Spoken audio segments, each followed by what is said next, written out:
Hai, Assalamualaikum warahmatullahi wabarakatuh dan salam sejahtera. Bertemu kembali bersama saya, Cikgu Siti Keti. Baiklah, hari ini Cikgu masih ingin menyambung bab yang pertama iaitu ubahan. Okey, namun hari ini Cikgu akan terangkan lebih lanjut berkaitan dengan subtopik yang kedua iaitu ubahan songsang. Baiklah, Cikgu harapkan selepas selesai pembelajaran pada hari ini, murid-murid boleh menerangkan maksud ubahan songsang. Seterusnya, boleh menentukan hubungan antara dua pemboleh ubah bagi suatu ubahan songsang dan boleh menyelesaikan masalah yang melibatkan ubahan songsang. Agak-agak murid-murid tahu tak apa maksud ubahan songsang?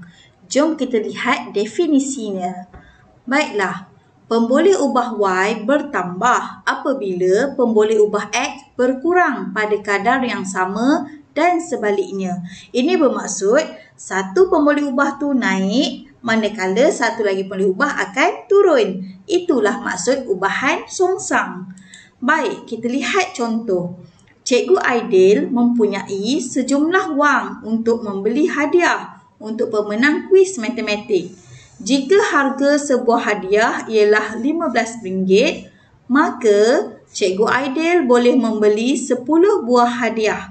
Nyatakan hubungan bilangan hadiah yang boleh dibeli jika harga sebuah hadiah A bertambah 2 kali ganda.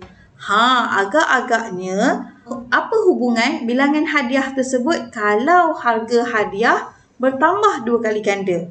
Bermaksud harga sebuah hadiah semakin mahal, betul tak? Jadi bilangan hadiah akan berkurang 2 kali ganda.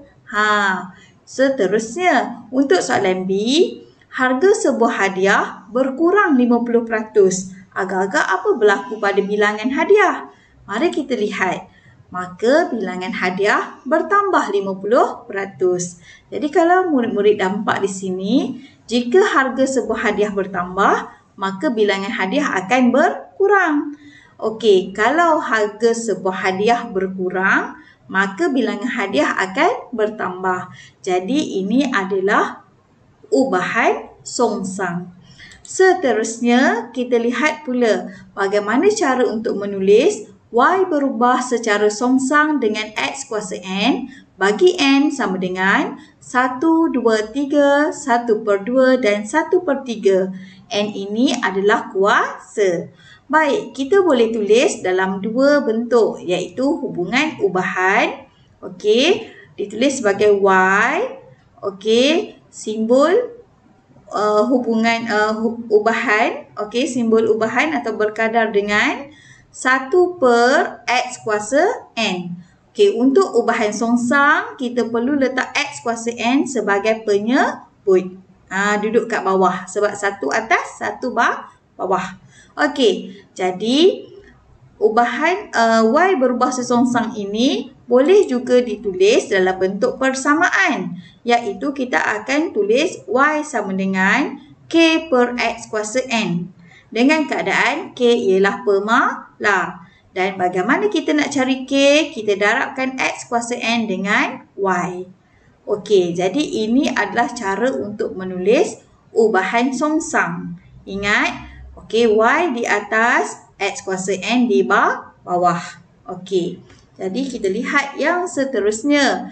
Bentuk graf, okey, Y melawan X kuasa N. Bentuknya ialah hyperbola. Okey, jadi bagaimana bentuk hyperbola? Okey, kita nampak lihat di sini ya. Ia adalah graf salingan. Okey, sekarang kita lihat pula graf Y melawan 1/X kuasa N. Iaitu ia akan membentuk satu garis lurus yang bermula daripada asalan. Jadi kita lihat grafnya. Garis lurus yang bermula daripada asalan. Jadi murid-murid boleh lihat ya perbezaan. Jika graf Y melawan X kuasa N, ia akan berbentuk hyperbola. Manakala graf Y melawan 1/X kuasa N, ia berbentuk garis lurus. Baiklah.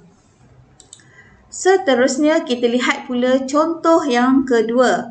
Diberi X sama dengan 0.25 apabila Y sama dengan 3. Ungkapkan Y dalam sebutan X jika A, Y berubah secara songsang dengan X.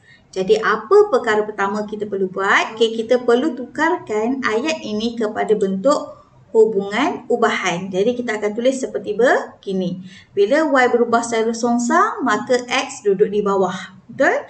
Okey, seterusnya kita jadikan pula sebagai persamaan, iaitu Y sama dengan K per X.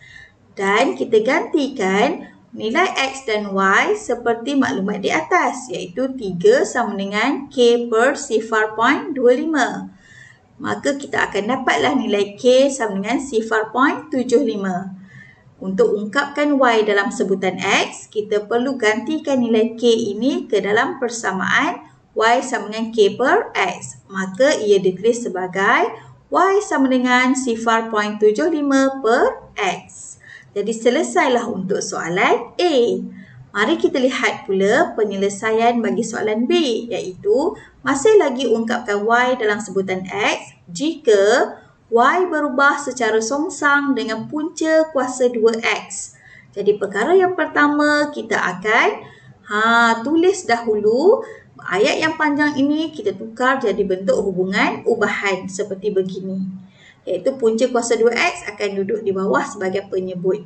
Okey, seterusnya kita tukar pula jadi persamaan. Y sama dengan K per punca kuasa 2X. Dan kita gantikan nilai Y dan X dengan maklumat di atas. Dan kita tulis seperti begini. Maka kita bolehlah dapat nilai K iaitu 1.5. Maka untuk ungkapkan Y dalam sebutan X, kita akan gantikan nilai K yang kita dapat sebentar tadi ke dalam persamaan Y sama dengan K per punca kuasa 2X. Dan kita akan tulis seperti begini. Iaitu Y sama dengan 1.5 per punca kuasa 2X. Mudah je kan? Kalau kita tahu langkah-langkahnya. Jadi murid-murid, mari kita lihat pula contoh yang ketiga. Okey, ini contoh ini adalah melibatkan soalan penyelesaian masalah. Jadi kita kena baca dan faham dahulu maklumat. Baiklah, bilangan ayunan A bagi satu bandul ringkas berubah secara songsang dengan punca kuasa 2 panjang bandul P dalam suatu tempoh yang tetap. Jadi sekarang kita nampak A ni berubah secara songsang dengan punca kuasa 2 P. Jadi kita tulis dahulu maklumat ini dalam bentuk simbol. Okey, kita tulis seperti begini. Dan apabila kita tulis seperti begini, kita akan tukarkan pula kepada bentuk persamaan, iaitu A sama dengan K per punca kuasa 2 P.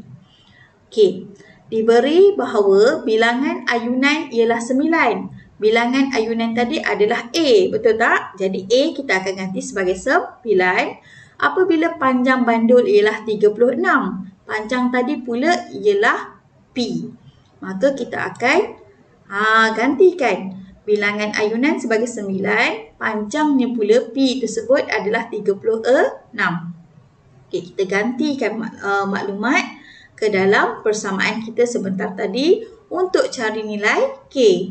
Maka K kita akan dapat jawapannya ialah 54. Okey, jadi apa soalan kita? Hitung panjang bandul ringkas jika bilangan ayunan ialah 15. Bilangan ayunan tadi adalah A, betul?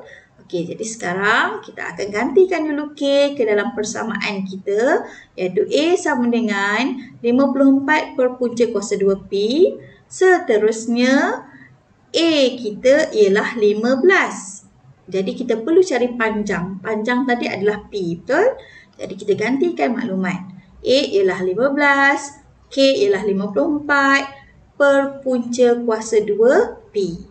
Jadi kita dapatlah P 12.96 selepas kita gunakan kalkulator. Jadi ini adalah contoh-contoh soalan yang berkait dengan ubahan songsang. Cikgu harap murid-murid semua boleh faham dan juga boleh menyelesaikan soalan-soalan yang seterusnya berkaitan dengan ubahan songsang. Baiklah, berjumpa lagi kita untuk episod yang seterusnya. Bye. Terima kasih.